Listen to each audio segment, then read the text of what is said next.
got an Started taking internship. care of my skin. I baked all kinds read of so breads. many books. COVID envy. While the dictionary may not have the term recognized yet, COVID envy has been taking over a number of individuals during the global pandemic. The New York Times describes quarantine envy as the joy-devouring emotion of craving what others have. Coupled with the global pandemic, this causes individuals to be envious of others' quarantine experiences and achievements. If you felt the same recently, you're not alone. My name is Fatma Usleji. I am a sophomore at NUQ and I'm a class of 2023. Hi, my name is Iman Ismail. I'm a junior at Georgetown University in Qatar. My name is Princess and I'm a communications sophomore from Northwestern University.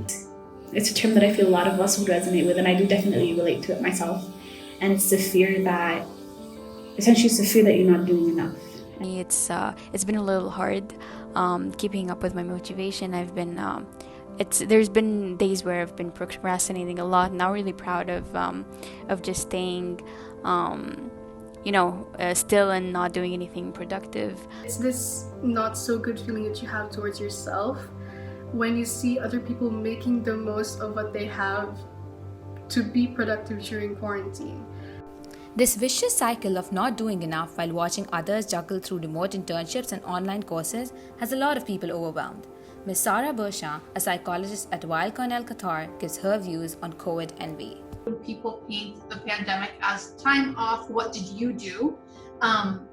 It does put a lot of weight and burden on people, because it's like, man, I did nothing. I was just scared that my mom didn't get infected today. What did you do?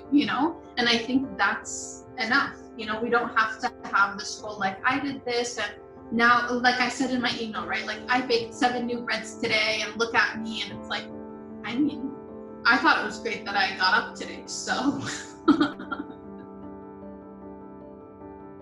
When we shape it as we all got 6 months off of the world, that's such a big misnomer, because we really didn't, A lot of people were constantly worried about their family members. You don't know who's going to get sick. It's like somebody goes to the grocery store and everybody's really nervous, and it just becomes a very scary time for people.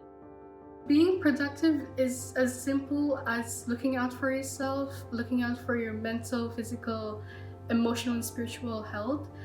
And it's as simple as going through the day and being alive. And I've been really strict with myself with quarantine. I've been strictly staying home for a long time before I allowed myself to go out. And that really took a toll on me. So what can we do to combat this? Protect those boundaries. To be able to say, this is when I start work and this is when I end work. And because if not, work can consume you. And so for me, the opposite of envy is gratitude. Rather than envying what someone else has, I can be grateful for what I have. Are we being kind with ourselves? Or are we being ruthless and harsh and measuring ourselves with a ruler that was useful maybe in January, but right now it's a whole other ballgame?